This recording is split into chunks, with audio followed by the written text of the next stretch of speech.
Everyone, welcome back to Off the Record with me, Saman, on ITSP Magazine. And we're here with another episode where we have a guest here who would be talking about his student life, being an international student, and how he coupled up everything together. There is an interesting section here where you would get some tips if he does allow it and talk about a couple of pointers on entrepreneurship because he has done that along with being a student. So let's see how the hour goes with our talking. So Gaurav, welcome to ITSP Magazine. And we're so glad that you took out time to talk about your life journey while doing your master's at Syracuse University. And we want you to introduce yourself, where you're from, what course you did, where you're working right now because you've graduated, and over to you. Awesome. Thank you so much, Saman, for having me here. I'm excited to be here and answer questions and help the greater audience. Um, I think this is a great medium and great podcast to like all students to look out for and puts them really into the perspective of what to expect from a, international student being at a different country and everything. All right. So, my name is Gaurav Sarraf. I'm from Bangalore, India. I did my undergrad in computer science and with a specialization in cybersecurity. And I did my master's in cybersecurity at Syracuse University. I just graduated in December of 2023. I got here in spring of 2022. And currently, I'm working as a security engineer, software security engineer at Lumen Technologies. That's like a big, connection from, Bangalore to US, and that too, while we were just talking about being on this podcast, we discussed about how the winters are brutal there and considering the heat wave as well that we talked about. So how come, like, we know that there are a lot of cybersecurity colleges that specializes in that degree, or a total master's degree into information security. What was your factors that led you to choose this college? What really stood out for you as compared to a lot of options you would have, and you went ahead with this university? Right. So, first to the question on the weather. So Syracuse is an interesting location. It has the name of the snowiest or the heaviest snow city in the US. But we were lucky, like our batch was lucky. It hasn't been snowing that much in the past couple of years. But the winters are really getting brutal for upstate New York. Right now, as we speak, it's about 96, and which is like really, topping the charts for us. But to answer your question about cybersecurity universities, yes, there are a lot in the US, but the number has increased significantly recently, but it hasn't been so in the past. Uh, a point which stood up for me for Syracuse University was that Syracuse University has been having the cybersecurity program for about more than a decade now. And what really caught my eye was the subjects they offer and the research opportunities which the university provided to all their students. So in addition to the cybersecurity program, they also have like a master's and thesis program, which I did not take advantage of, but I know a few folks did, and they loved it. Uh, or many universities do not provide the option of doing a thesis, so that's really good to have. In addition to that, like I mentioned, the research. The professors here have actually done like wonderful and groundbreaking research, which has been really been helpful to the industry and just the community in general in terms of cybersecurity. So you have the option of actually working with these professors, getting involved in their open source contributions and everything, which was wonderful. And there's also a great emphasis by the university itself in terms of like funding for clubs and funding for like hackathons and everything, which is really helpful and something which all cybersecurity students should have. So also, which was interesting for me was the subjects which they offered. Syracuse University was one of the only few universities which focused had like a different specialization for computer security and a different specialization for internet security. In addition to that, they also had like really good, optional subjects which were not offered by other universities. They were interests to me, especially like machine learning and security and IoT security, which was really cutting edge in my opinion. I also have experience with machine learning and IoT in my past working, so it was the best option for me. And while we're just talking about like these are really tomorrow technologies which the university was providing as subjects, and that's really good, that's prepping you once you're out and graduated. It's good that you do have those knowledge. But circling back, when you were applying for the university, and what was the application process that was followed? I know it may have changed after your batch, but what all things did you submit in terms of, like, I know there would have been an SOP, but anything else that needed, like LORs or test scores or any essay interviews or anything of that sort? I think Syracuse University is pretty standard in that sense. They had a requirement of an SOP, three LORs, and test scores. There's one exception that Syracuse University actually does not require GRE. And I did not know that while I was applying. I still applied with my GRE and my TOEFL scores, but they accept TOEFL as well as IELTS. So if that's a concern for some people, they accept both. In addition to that, before you actually get your I-20, they want your scores, your undergrad scores, which is important to them. And once you're done with the basic requirements and you get an approval or you get accepted into the university, they just send you an I-20 and then you send in the deposit, you hold in your seat, and that's it. Many universities have a requirement of actually paying in fees as soon as you land, but your Syracuse University is a little bit more flexible in that sense. They give you some time, about a month or two, to actually put in all of your original documents as well as put in the fees and everything, which is quite nice, I feel. It's actually really nice because the day I landed here in Atlanta, the very next day, I was just running around the university to actually submit a couple of my original documentation, and then I got my ID card. And way before I flew, to the location, I had to submit the fees as well, like the first installment.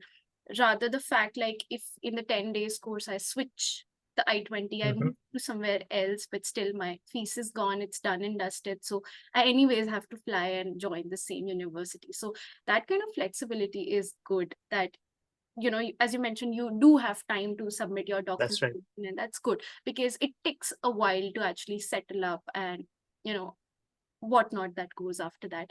But um basically, I also wanted to touch base on the pointers where when you apply, when you get that offer letter, like we touched on the I-20 portion as well. But I just wanted to understand if the university has some sort of scholarship tagged under, maybe just to international students, or there are specific programs that you apply for, and from there you get shortlisted. We just wanted to understand what kind of financial aid does international students get being part of that university once you have that offer letter? Right. That's a great question. Syracuse University is actually, again, very, very nice and very flexible in that sense. They do not have anything specifically for international students, but they have a good chunk of scholarship aid available for all graduate students. More so for the engineering school than the information sciences school. The one of the most popular programs in Syracuse University is information sciences, and I do not think they have a scholarship option.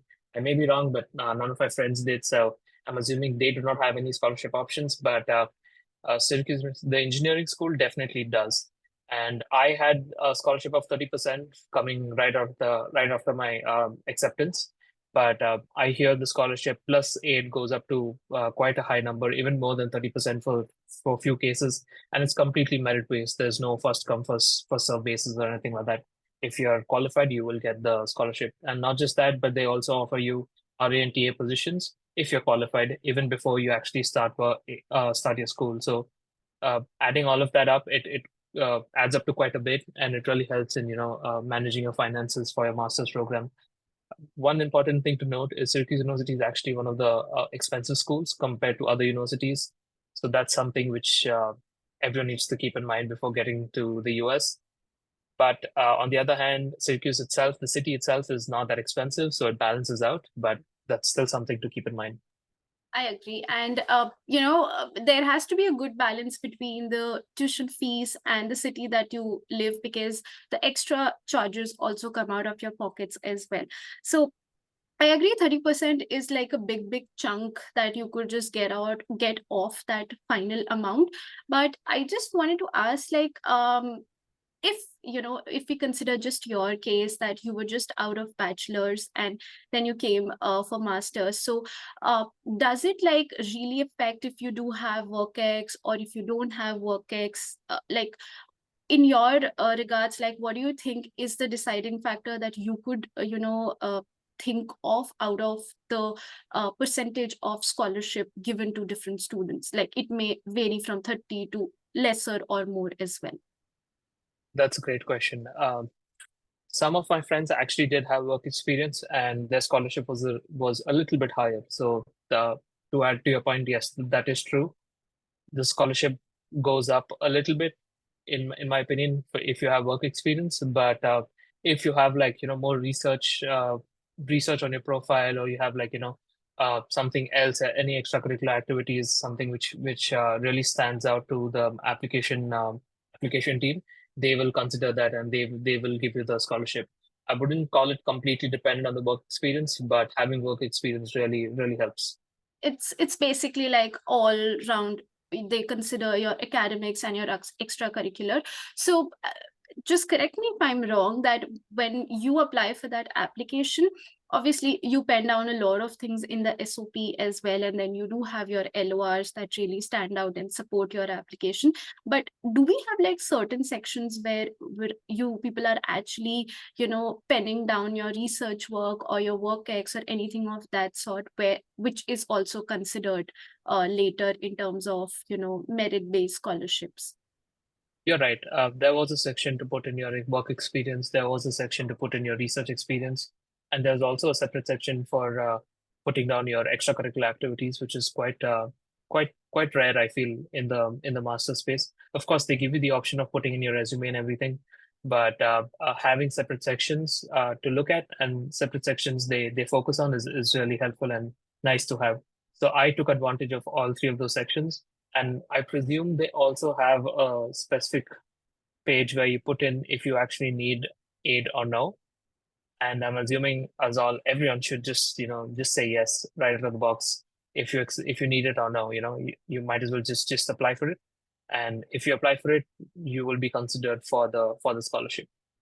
I agree, because for my application as well, we did have one section where it was specifically asked, like, do you need the university to provide you financial aid? Hmm. I was like, blindly, I just said yes, yes, yes. But this is one section that I think, we should promote it more as part of universities, that, to have specific, achievements and accomplishments, apart from who doesn't have a work ex, but they have other internships or research experiences and they can pen them down, because it's really difficult to put everything into the SOP.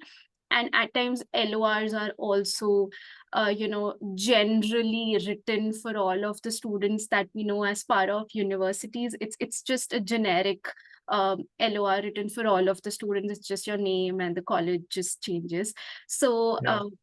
this is something really good that I heard, and I'm hearing a lot of new things as part of different universities. So a lot to really catch up. Like every university's process is so diverse, so different, and one has one thing, the other doesn't have that, but they have something else to actually go by it. So just as an example, like I was sitting with a couple of students of Georgia Tech, and we talked about the financial aid, and they said like it automatically makes their tuition fees zero if you have the TA Hmm. and RA job. But Wow. similarly, living in the same city, the same college, Georgia State University, we used to get TNRA, but there was a specific amount that used to get reduced from our tuition fees for that semester. So, two different universities in the same city, but following different, methods. And that was really like good to hear a lot about different things. But And especially the Syracuse University application process is very inclusive and all-round based application. mhm. They really look into all of your merits and all of your qualities to actually make a decision. So you must have heard that there's a lot of undergrad folks getting a lot of scholarships for their sports capabilities.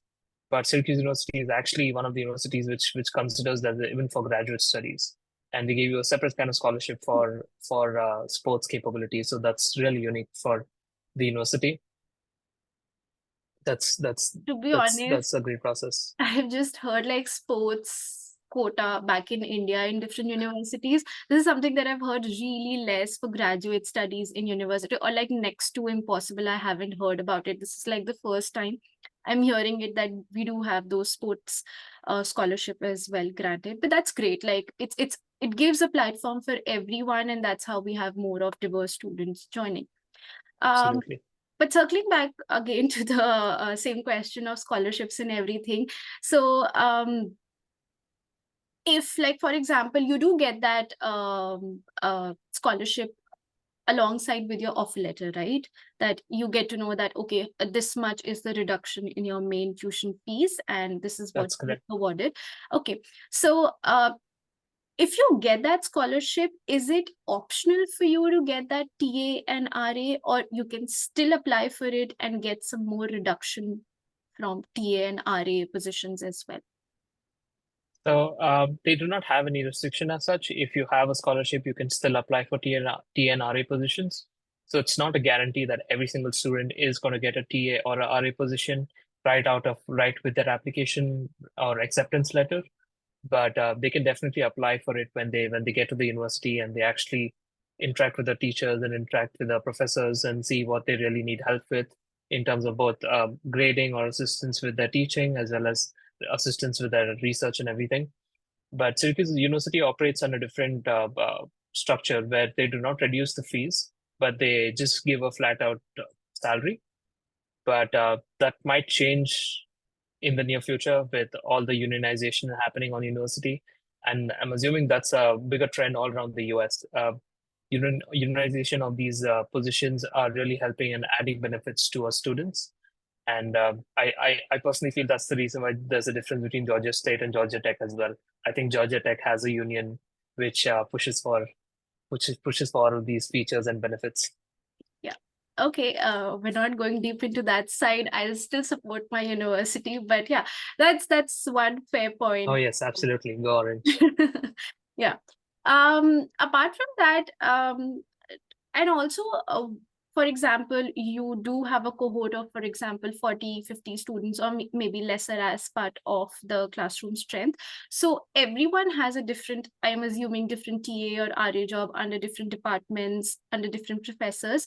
So obviously the per time changes for every student, or it's consistent all through the university. No, so every single student has their own understanding with the professor for the grading needs and for the research needs. But Syracuse University is actually one of the universities which also has a lot of on-campus jobs. At least they did when I joined. So the salary varied significantly for the on-campus folks, for RA folks, and for the TA folks. So the salary also changes. The number of hours you're working also changes. Of course, no one goes above 20 hours being a student and never going above 40 hours being like on vacation. But to answer your question, yes, it changes significantly based on what work, what job you're doing, how many hours you're doing, and everything. So there's no set of hours you need to do or they require you to do. It's up to you. Great. That really answers the part. And before we move on to the finances section and more, discussion on that part, I just wanted to ask, like, is this course like a spring specific course, or do we have like fall intakes or any other like winter or summer intakes as well, or it's just spring intakes? If No, it's not just spring intake. It has a fall intake too, but it does not have any summer intake. So it's just spring and fall, and it's up to you. Once you get an acceptance, it's up to you if you want to join during the spring or the fall, and you can defer it up to two times. And it's really up to you to decide the season you want to come into. I Actually, I'm hearing a lot of things, like a lot of good things about the university. I was at a point really considering it, but because of the weather, I really like took a step back, that I can't take that brutal side of winters. Coming from India, obviously, we haven't seen that side of the winters. And plus, I would really agree to that point that the university is a little on the expensive side. You really have to think twice, thrice before, uh, getting over there. So that's why we come to the next section of where we actually talk about the finances. I don't want to drill down much into it. Obviously, Mhm. ranges from person to person and course to course, but on a high level manner, if you can talk about the finances and how did you manage it, just could be an aid for others as well, that how did you do it. Okay. So let's just start off with the fees. Fees, like I said, can change significantly based on the courses you're taking, based on how many prerequisite courses you have. Some have none, like I do not have any, but many have like one or two courses. But then what also changes is your how much scholarship you have on your program and on your acceptance. Based on that, it changes quite a bit. But on average, I would put it for a master's program in an engineering school would be around 50 to 55 to $60,000, not above that. But on the I school or the information sciences or the the management school, it might be a little bit higher than that. You can offset quite a bit in Syracuse University by doing on-campus jobs.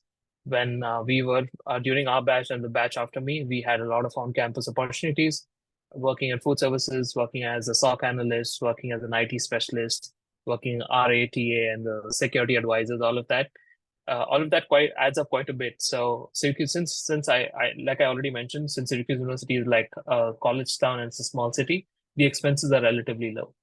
So if you manage your expenses well, you can actually live just off your earnings on campus. That's doable, and I'm under the impression that most of my friends did that. So they lived off their earnings on campus, which is quite rare in the US. Yeah, it's quite rare. I agree to that point. I couldn't live on the tier RA earnings that I used to get. So it's more of you need to step out of your circle, get scholarships from other, community programs or anything of that sort. Where do they give it for students as well? And yeah, but that's really amazing that you were able to have everything sort of through that earning as well. And because 20 hours is not a lot for a week, and it just flies by very easily, and when you count those hours and then the dollar amount, it just wraps up really less. So that's really great that you shared about it. And moving on the sections, where were there any sort of like you know in the terms when we talk about any sort of video interviews, any sort of interactions you had with any professors, like were you building up relationships before actually landing in the university, so that it's easier for you to pick up those TA and RA jobs? So anything that you can throw light on that you used as mediums. So I did not work as an RA or a TA. I did work for RA position for a brief amount of time, but not on an extended period. But what I've heard from my friends is they've really reached out to professors, looked at their research, their research background beforehand, and what they're doing right now, and spoken to the current students, their PhD students as well as a master student, to really drill down and get their positions locked in even before they got here. But even the professors realize that it's difficult to do all your research sitting in India. So they really help you and they support you if you do research after coming here and actually talking to them and helping them understand what your research interests and what your skills and everything. Based on that, they really help you get the position you're looking for. But it was particularly helpful for me being in the cybersecurity program because the professor which I was really interested for has like his own course on Udemy, and he's quite an entity on social media and everything. So it was easy for me to look up his research and look at all of his work because he also does a lot of open source contributions. And based on that, it was relatively easy for me. But I'm assuming it's going to be a little bit more difficult for others, but it's still doable. Most of these professors have their research under the university's name, so it becomes relatively easy to catalog and to go through all of this research on the internet sitting in India.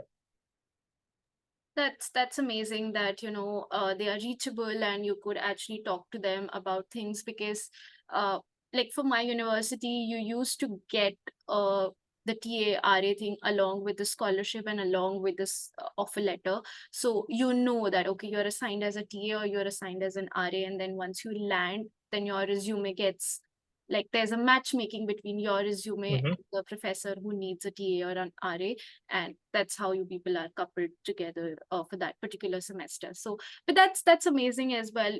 Somehow you need to, put in some efforts here, because Yeah. that's how you actually move things around the room. uh, but that was like really, good to know about things around the scholarship, the application process, and everything of that sort. Moving to the next segment, where we actually talk about the visa process. I know that's the biggest chunk, and a lot goes around it. And considering Hmm. the fact you came in spring 2022, I really wanted to know how was your drama scenes around the visa slots, appointments, and everything of that sort. And if you could just, high level talk about in terms of timeline, like before the day you had to fly, how, like, when did you get your offer letter, like what month, and how things flew by after that time. So my process was not a normal process. I actually deferred my master's twice. So I had my up application and my appointment and all sorted long before I was leaving for my master's. So my visa had arrived almost 2 months before my leave date, or the day I was leaving the from India. So it was convenient for me, but I can tell you from experience from my roommate and from other folks, they really struggled. They actually came in 10 days after the course started. And that was especially a bad time because of COVID and because of slots not being available. Now you at least have like uh, the the US government or the embassy releasing slots in like in like phases, but at that time it was just random. There was no method to this. So getting a slot was extremely difficult at that time. There was a lot of scam also going on with these agents charging money and everything. So it was complicated for a lot of people, but touch wood, it was very very peaceful for me. No problems at all, and yeah, relatively easy for me, straightforward. I did not have much issue. For the very first time, deferring the offer letter like was fruitful, because I came in fall of 2022, and really I cried my heart out for that one I can understand. appointment. And it was like, give me any embassy, like I'm not like pick and choosing, like I really wanted to go for the Delhi one, Hmm. because I lived in Lucknow, and that was Lucknow. the closest. But my first option came up from Bombay. I was all set up, had my flight tickets, everything done, that I had to give it there. But somehow, due to friends' helps, I got it in Delhi. Like I was able to reschedule it for an earlier date. So I had to actually skip my onboarding, like, the first session that you have with the entire students, like the orientation. That day I missed it because I was in the flight. So yeah, that has happened with me as well, because 2022 was really, really bad for Yeah. appointments and everything. I can tell you from experience, it can be nerve-wracking. My roommate actually showed up 10 days after I the university started, and I did not know if I would have a roommate or no, because he actually did his visa appointment literally one day before he came to the US, before his tickets were booked out. So it was just so nerve-wracking that I didn't know, first of all, it's a new city and it's snowing out, and I don't know if I'm gonna have a roommate, and I just had like Oh one my roommate. God, that's like a good white welcome for you folks, because that's just the Yeah. start of winters. Yeah. So it was quite nerve-wracking at that time. Not gonna lie. But I usually, wanted to ask this question to all the folks that come up on the podcast as well. Like, if such situations happen, I know my university was helpful, that I was able to skip first day of the class because I was just traveling, settling up, and everything. But how was your university in all these terms, considering your roommate came 10 days late? So how supportive were they in such situations where it's not something in our hands, it's something that we're not getting the appointments through the government sites? But how was the university's aid there? So I must say, Syracuse University is actually very helpful in these, exceptional out of hand cases, because they were very supportive at that time. They let students come in like 2 weeks late because they knew that the situation in India was so bad and they were not getting any appointments. They were in touch with us constantly, and they expected us to respond to their messages and emails, letting them know what's happening. and if you need an extension, and just keeping them updated was important. But if you actually let them know and kept them updated, they had no problems. They were ready to wait. So extremely helpful in that sense. That's great. Like that should be the case because this is something not in our hands. And what can we do if we don't get the appointments? That's right. Yeah, that's fair. So coming down to the time where you actually landed, like obviously it should be January after Christmas. So how was your transition from, like, I know we've talked about it that you haven't moved out of Bangalore, like you haven't moved out from that place ever. And the first, outgoing thing happened was a different country altogether. And how was your transition process? Like, how was the first few weeks in terms of settling in? And I know a lot of culture shocks, but something that you want to talk about. So it was an interesting transition, I must say. It was probably the first time I was seeing real snow for an extended period of time. And just, being in that jacket and being in that attire all the time, keeping yourself warm was something, so not used to, because I'm from Bangalore. It's like California weather. And it's like, and coming from there to like sub 5 or -5 was really was really something different. But I was fortunate, and I'm assuming most of the international students is they have some friends here, or they are in touch with a few people who are ready to help you. So if someone has come before you, they are more than happy to help you. And I had a friend who had come to the airport and picked me up, and he just helped me like put my stuff inside my apartment and everything. So all of that was okay, but what really adds up is to get all of your stuff for your apartment. You need a lot of stuff which you need to order locally, and then make all of that available for the apartment to be livable in the US, right? So that took time. That took about 2 to 3 days, and then setting up your internet and everything is just whole list of things which you need to do. But it also puts you. It's definitely a shock, like a speed breaker, but it also puts you into the zone of being an international student very, very quickly. And I personally think it's a good thing. It gives you like the shock, but you're also into the zone very, very quickly, and you understand the ground reality, and you're not living in a bubble which you had in India. And that's something which is interesting. And then if you know how to cook, that's great. But I do not know how to cook, so I was also relying on packed food for the first month or so, and just living on Maggie and other frozen delights in the US. But yeah, once you get used to it, it's really not that bad.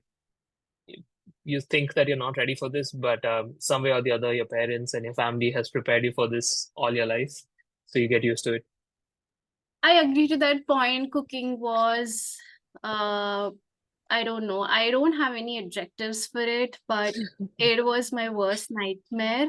And I can't say it, but in every of my suitcase, I had like one layer of Maggie, like Yeah. one layer of Maggie spread out all across my suitcases. So, I was surviving on those breads and everything. And after like I'll complete 2 years this year, and I still can say like I can survive. Like I do know the survival trick of, cooking and everything. Yeah. But still, that's like a very, you know, fun joke that my family cracks it always on me, that to make her learn cooking, we had to send her this far. That she's able to Yeah. now cook at least for herself and for two, three more people. But we had to pay such a price for her to cook that we had to send her so far. So that's basically more of things, first few weeks are like, I used to just cry. Like I would be honest Yeah. here, like I had this weird thing of like looking at the airplanes in the sky and just thinking, when can I go back to India? I Hmm. haven't done this till now, like I haven't gone back. So still things like, airplanes really excite me a lot, that, Hmm. one day I'd be on one to go back home. So, everyone just paves their own path and, make their own life here. And to be honest, there is no thing as of you can actually take a break or anything of that sort here. Yeah. One or the other thing comes up, and cooking was the worst thing that I came across. So what's interesting? Now I've been in the US for almost 3 years now. It's going to be my third year in December, 2.5 years. Now my family is quite surprised that I can cook so much and I cook so many different cuisines and so many different items which I would never cook in India. It's just unbelievable because even my mom is not able to cook, certain dishes because they just don't cook because it's so easily available outside. But US really forces you to learn everything and really pushes you to your limits to really know how to extract information from YouTube and do something on your own. I still follow a lot of recipes through what Yeah, like all of us. they all have been starred, and now it's time now that I don't refer to them, like I know it like Hmm. by heart. But there were times when I just look, okay, step zero is this, step one is this, and then step zero has to be kept aside. We'll continue with the other step, Yeah, then we'll get back to it and put everything into that. So all those things, but yeah, it took time. There were phases of everything. There were a lot of burns in the kitchen, a lot of alarms that went off, learning bit always. by bit. Till now as well, I'm not ashamed of it. I know how to switch it off and then make those parathas. So Yeah. that's there. That's the funny part of staying here. You get those breaks and nooks. Hmm. But how is the living plan, or like the living arrangements that you booked? Like, was it closer to the university, or if not closer, you had public commute? And how was those things set up from your end, in terms of traveling to for groceries or to university or anything of that sort? So I had three constraints before actually looking for an apartment.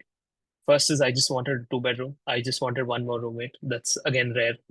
People don't want that, but my constraint to finding a roommate was he should not be from my program, and I just need one more person because I knew It that I'll took be you interacting a with lot of cybersecurity. time then after the deferral that you can have like the perfect match. I agree. Yeah. Yeah, because I didn't want to interact with cybersecurity folks all the time because I was interacting with them in class, and then I wanted to see what's happening with someone else who was not in my program, right? And coming back to the constraints, the other two constraints which I had was I wanted the utilities to be included in my rent, and the apartment should be really close to the university. So that's a constraint for me, but it must not be for everyone else. So for my apartment, luckily I found something which was relatively close to. I think I was closest to the to the university compared to all of my other friends.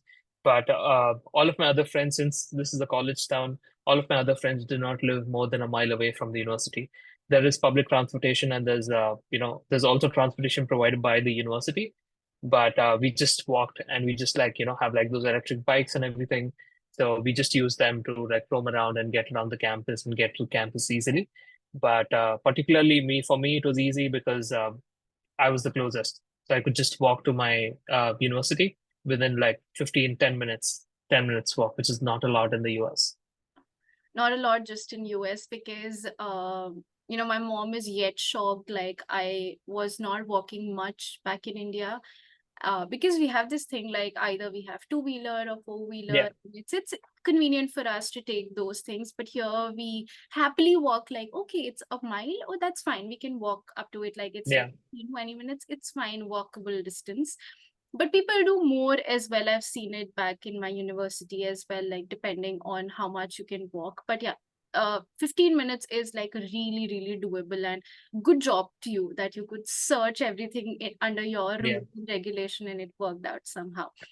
Yeah, So, I would give anything for an Activa in the US, but I don't think that's possible.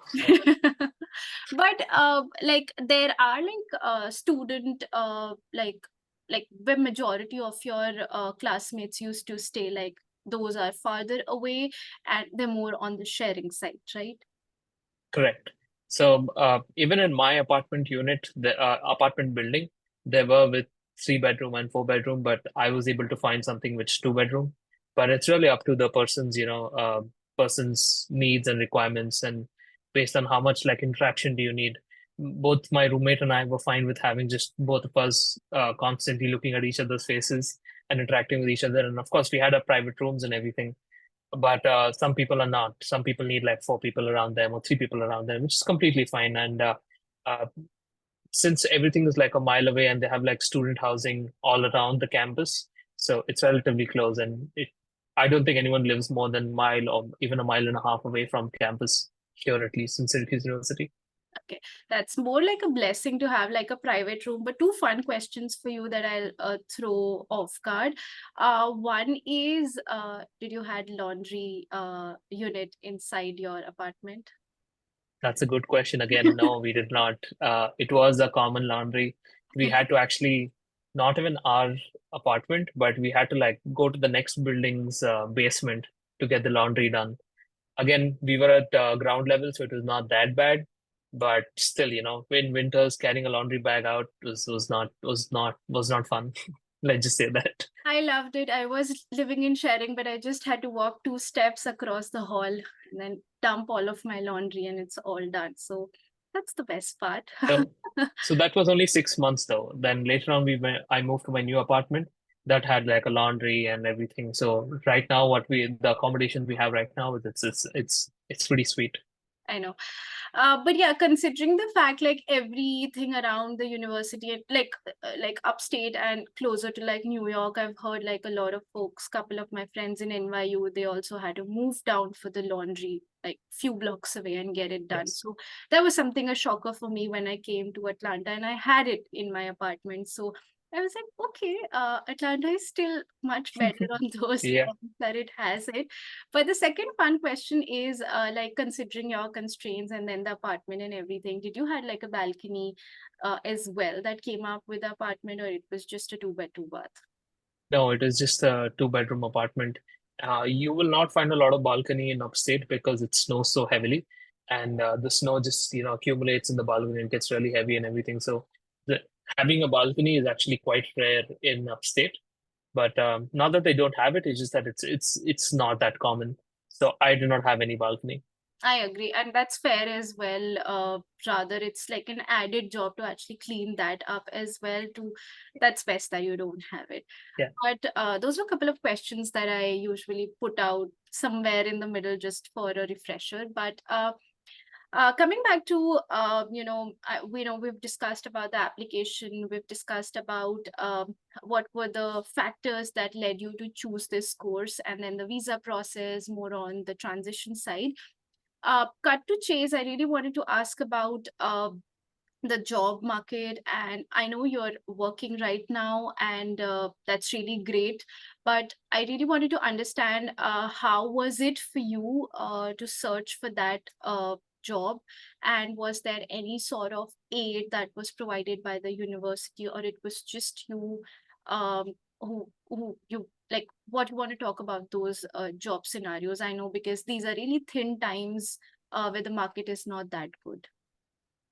Yeah, considering the environment, my process was relatively easy on me to get the job and get internships and everything.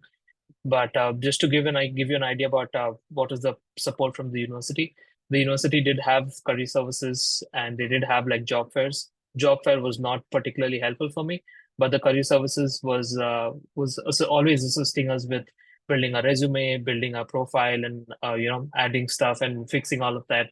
All of that was helpful. It was provided by the university free of cost. They don't charge you or anything for that, and it was helpful. But what I would really want to say is what really matters is what you do and how much work and effort you put in.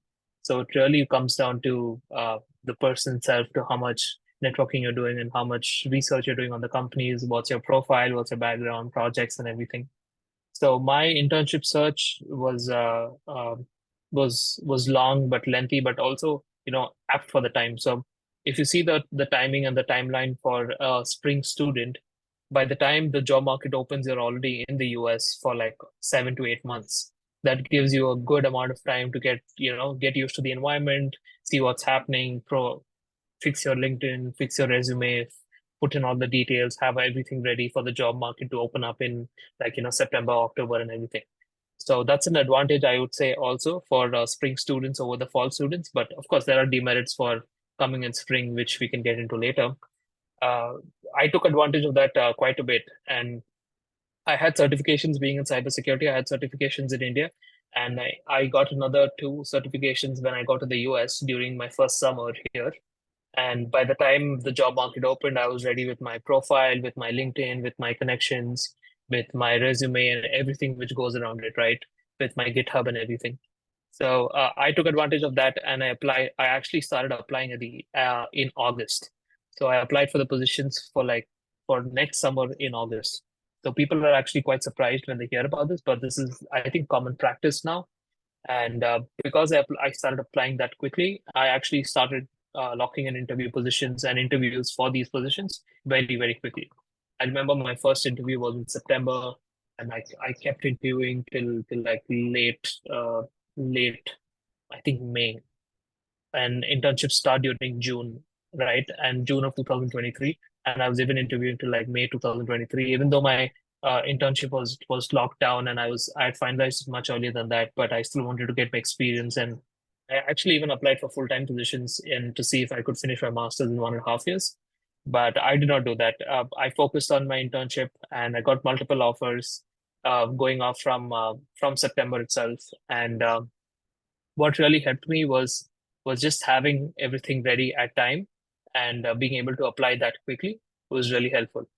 And in one of the job fairs, actually, a coincidence for me was one of the person there was from Syracuse University, and he was into cybersecurity. So just interacting with him and talking with him was very helpful, and I was able to lock down that internship. So I can tell for sure that alumni do help. I agree to that point, and I agree to the point as well that job fairs are not that helpful. They did not help me much as well, which the university organizes, and wherever you go, it's really rare that I hear that any career fair has helped anyone get a job and it's all done Mhm. and dusted. So that is something that I would say I agree with your point. But starting really early was really good as well. And since you mentioned that you had couple of perks being part of the spring intake, but do you want to talk about couple of like downfalls of being part of the spring intake, did it like affect your job search or anything of that sort? So it did not affect my job search, but I've heard horror stories from my friends, which are not good to have.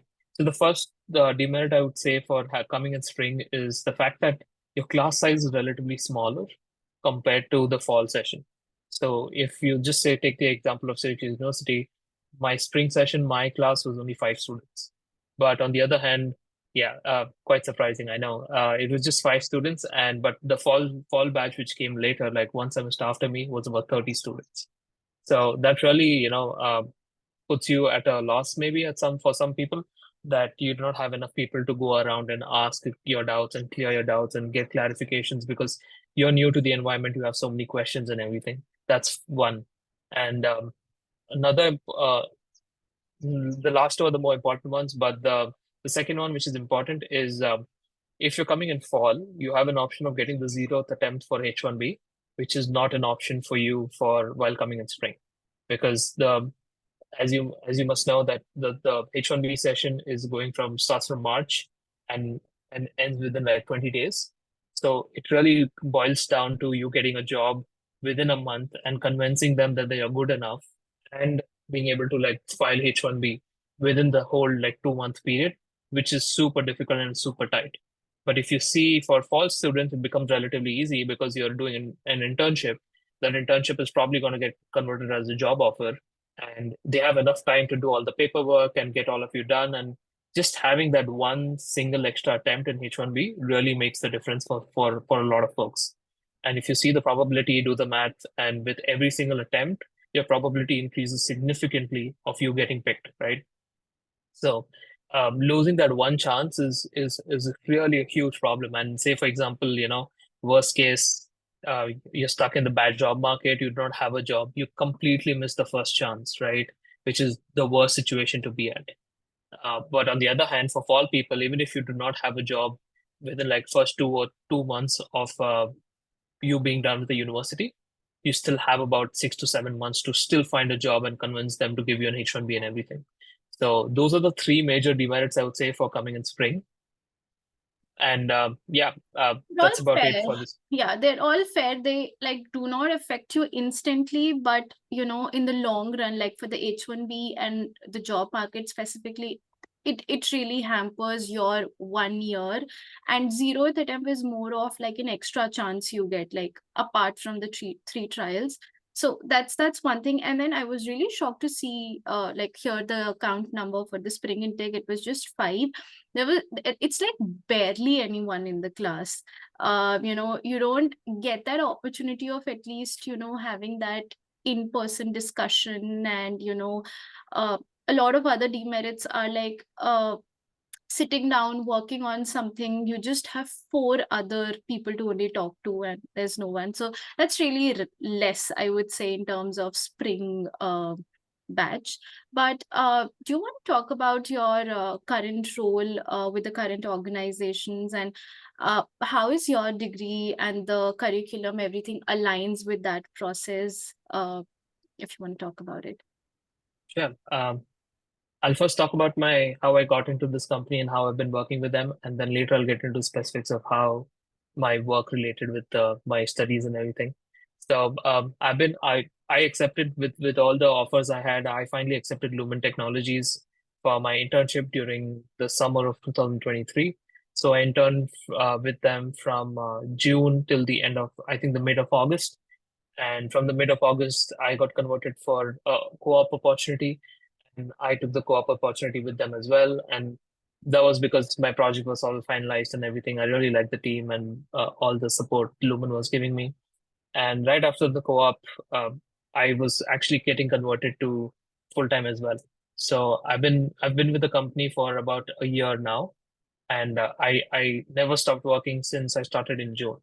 So I started with June, finished my internship, then started with my co-op, and then started off with my full-time right away. There was a gap in between because of the whole EAD process, which takes forever. But other than that, it was I've been working with Lumen for over a year now, and I do write software in the for the security teams. So Lumen has a lot of products. A big chunk of their product involves security, and I was writing, or I do write software and focus on software for the security side of things, which really entails and has, like, mix of both. So you're doing a lot of cybersecurity, using a cybersecurity knowledge with software skills and everything. So to answer your question on how my studies actually helped my job process, it really did help. So if you remember, I mentioned this course called computer security I did at my university. That was really helpful for me, and having an additional and extension to that was the internet security course. Even that was quite helpful. It really, solidifies all of your concepts, which we learn in the pen testing side of things and blue team side of things, and see at the core, what technologies are being used, and how does that affecting your decision making steps while being, or while solving any problem at your job.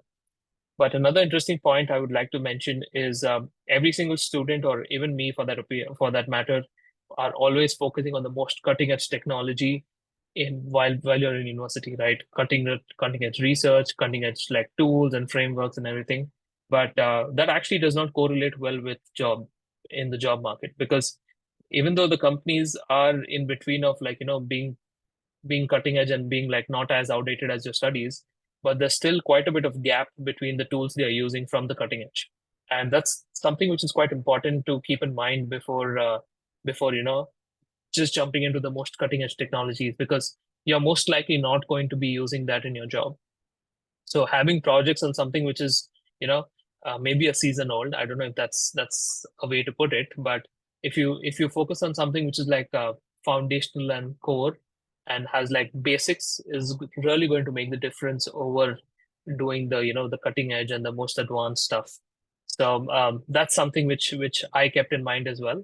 I did, of course, work with machine learning and AI and large language models and everything before I actually joined my job, but I focused on the fundamentals. That's really great, and that's one thing that I've seen everyone talk about, like getting your fundamentals perfect, because you don't know, like as you mentioned, that a lot of different tools have come up into the market, and you don't know what your organization is using, or either obviously they hold the same functionalities, but at times your organization has an in-house technology or tool as well that's being uh, employed, and you need to learn onto that. And there's no like you can't speak much about it outside of the organization, but there's a lot of learning.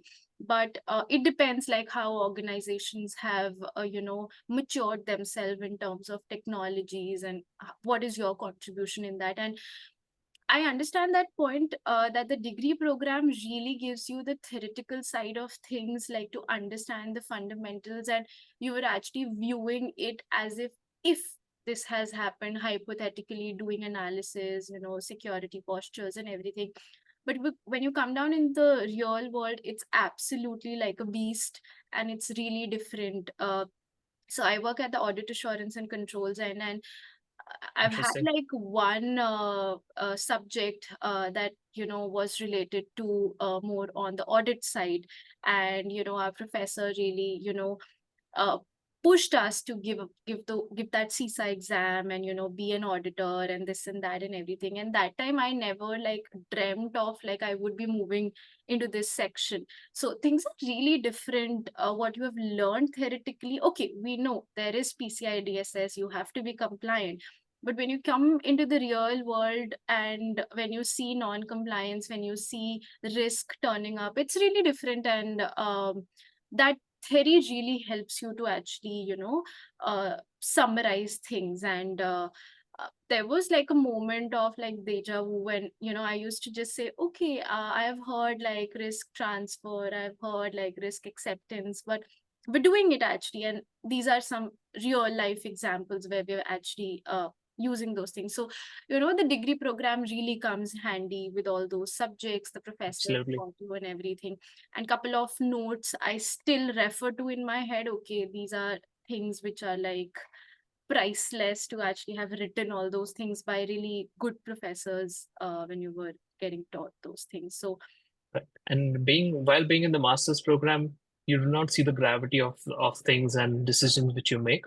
But when you actually get to the work environment, you see that your decisions and your thought process really has an impact on the organization, and it really puts the gravity into all of the decisions you make. And so whatever you've learned from your theoretical aspect really starts making much more sense, because just an added extra step can really make the difference of between breaking and making a thing.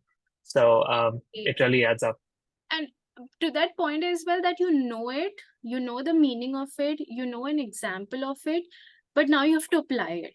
Like that's the difficult part, that you have known everything about that terminology, now you have to apply it. And you have to Right. use your common sense and all those processes that you have existing in the organization, and fine tune it and use it in a way that there's no risk involved. So that's the major thing, that we put up for 8 hours a day and get paid for it. So thankfully that dollar program is actually helping us. Whatever dollars we paid for it, things are actually working in our favor. So all good, I'm good with this answer. um but moving ahead, the fun section, where I really wanted to talk, like I wanted to give you this platform to talk a little about think robotics, and specifically from the point of view, because you were a student for 2 years, and obviously India and US are like flipped time zones. So I just wanted to understand, as an international student, and then there were a lot of things on your plate, and then being like wearing a hat of the entrepreneur as well, how were things for you, and how did you manage it? And obviously we wanted to know about the organization as well, because why not like let the viewers know about it, and if they can be part and parcel of it as well. Awesome. So yeah, I'm glad you brought that up. But Think Robotics, let's do an intro of what Think Robotics does. So Think Robotics is a marketplace for electronics and robotics components in the Asian market. We are going international very soon. But we do like electronics, robotics, mechanical components, and all of the other stuff, everything which goes around it, to really help engineers build products which are at the cutting edge and not available in India. So we also do a lot of rapid prototyping.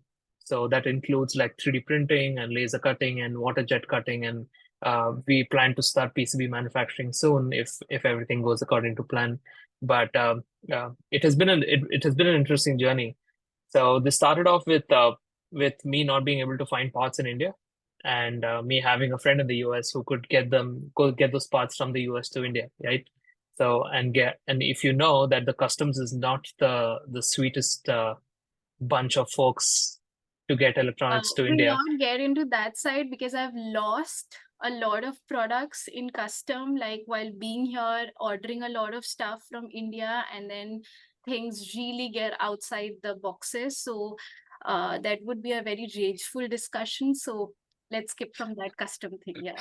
Right. So just the electronics thing was not easy, and we started experiencing that this is not easy for a lot of companies as well in India, and that's why Think Robotics was born in 2019, where we made all of these parts available in India, and there was not a lot of folks available in the market as well to deal in these components. And since I personally saw and my co-founder saw there's a lot of market boom happening in terms of like robotics, drones, and AI, and IoT in general in India. So this was a good opportunity for us, and we took it. And we founded Think Robotics in 2019. So I was actually working on Think Robotics while I was in my undergrad program as well. So I've been managing my education, like a primary education with a background thing for quite some time now. That experience really helped me doing and working with my team back in India, living in the US. So it was definitely not easy being a full-time student, working as a SOC analyst on campus, plus doing Think Robotics, and on top of that, cooking and cleaning and doing everything. But you really get used to it if you just put your mind to it. And what I used to do is basically have like the whole daytime when it is night in India for everything related to my master's and related to my job on campus and everything else, right? But during like early mornings and late evenings, I used to interact with my team in India. So kudos actually goes to my team in India as well. They've been really patient with me to, wait for my responses, wait for my tantrums every day in the morning and the evening, and working odd hours even for them. So I had a lot of support from my team back in India, from my co-founder, as well as like my family. My family also has been very helpful. So managing all of this was definitely daunting at times, and especially my second semester was not easy with all the course load, my professors grilling me, and everything which is happening with the internship and everything. But you really get used to it, and I'm not the only one. I actually know a couple of folks who are doing this, and all of them are excelling. I agree, and it's really commendable for you, like handling a lot of stuff. So I really want to congratulate you for that. And Thank I you. know hearing about the organization, few things really just went off my head, but that's fine. Like, understanding the requirements and everything is really great. And then because you started up this at a really early stage, like in 2019, so you had that flavor of Yeah, working and studying together. But I know things really get on south side here when you come here, and there are a lot of things which may not make sense to people back in India. Like if you say I have this, so a couple of things are like really like okay, it just takes some time. But uh, the idea of just to decide what to cook tonight is also a task for us. So skills. yeah, so it's more of on that end. And then obviously, like we mentioned, like the time zones we run, like if you are at the eastern time zone, you run like 11 hours behind. That's right. And that's really a difficult thing. And having that support system from India and your family, that's really great. So it was really good to hear about it. I'll drill down more about Think Robotics and I'll talk to you about it. And obviously, to everyone watching right now, we'll have Gaurav's LinkedIn and all other resources in the description, so you can connect with him and talk more about the organization and everything that he has on board. So that's really great. Like, thanks for sharing it on ITSP magazine about the Absolutely. organization. So we're just at the end, and it was really a fun session that we had lots and lots to talk about, and hopefully it helps a lot of folks as well. And as you said, the alumni is really helpful. So being part of that group, we are as well helpful on those ends. So just one last thing to all the incoming international students, any piece of advice or pieces of advices that you want to give out to people coming to the university or in general to US? Anything that you have learned and you want to share about it? Yeah, so I have a couple of points which I tell everyone, even other folks who plan to come in at Syracuse University, is first of all, it's not a joke. If you're coming to the US, it's not a joke to like just come to the US without knowing anything and without preparing yourself. Uh, I'm sure even you must have known, and it has happened here at Syracuse University that many folks actually go back to India because it's been so difficult. And even though it's difficult, it's really worth the hard work, I would say. And if you're up for it, and if you're prepared your mind for it, it's really definitely worth it. But just be prepared. It's not a joke. Be prepared to do like all the hardships of doing your own laundry, cleaning your own house, and cleaning your own utensils, and cooking and everything. That really adds up. And in addition to that, please take your education seriously. It's not a joke. I see a lot of people like just having fun and play around. If that's your motive, please do so. You're happy to be, you're free to do so. No one's there to stop you. But if you're the one who's more studious and who wants to focus on your career, please find a group which is inclined in the same way, because it's really easy to go off track in the US because there's no one monitoring you, and there's no one actually focusing on what you're doing because you're all up on your own. So just having that the right folks around you, and having being able to like have the right roommate, having all the support which you need from them is really makes the difference. Is like the make or break point. But just having education focus is extremely important. That I feel that if you focus on your curriculum, that's like just 25% of your work of getting or building a good career in the US. But that 25% really adds up. It really does push your limits and sets you apart from other folks. But also in addition to that is just doing your coursework is not enough. So there's, nothing is always enough in the US. You have to keep pushing yourself, you have to do certifications, you have to write your own code, do open source contributions, like contribute with the RAs and TAs and everything, and building a network on top of that. So a combination of all of that really does add up, and it will really help you excel in the US. But it's just that constant rush for the first 3 years, and then you're sorted. You're really sorted. So just stay strong for the first 3 years, and then you're all good. I agree to that point, and every day is a challenge here. Like, be it now as well that we've spent some time here, but still every day is something we learn, and it's not a joke that we call America as the country of opportunities and everything. It's there, and probably it really does makes a stand. It's really worth it to have that degree and everything, because we being now working and paying off those prices is like really worth it. But yeah, you really have to come to that point, and there would be a lot of obstacles and challenges that we really talked about, and every day is a challenge, be it just walking just 2 blocks to get your groceries or anything of that sort in snow. So that's also one challenge. So thank you so much for that advice. And I know that was something really beautiful for you to come up, talk about those advices, and obviously about your life back in the university, and then how things really paved for you, and then now working uh, here, and then obviously handling things back in India as well. And I hope all the best for you for both of the organizations, and we'd stay connected. And obviously, everyone, we'd have all his links in the description box. So you may spam him a lot, and that would be the best thing ever. So thank you so much, Gaurav, again, and we'll talk soon. Thank you, Saman. Thank you for having me here, and thank you for the opportunity.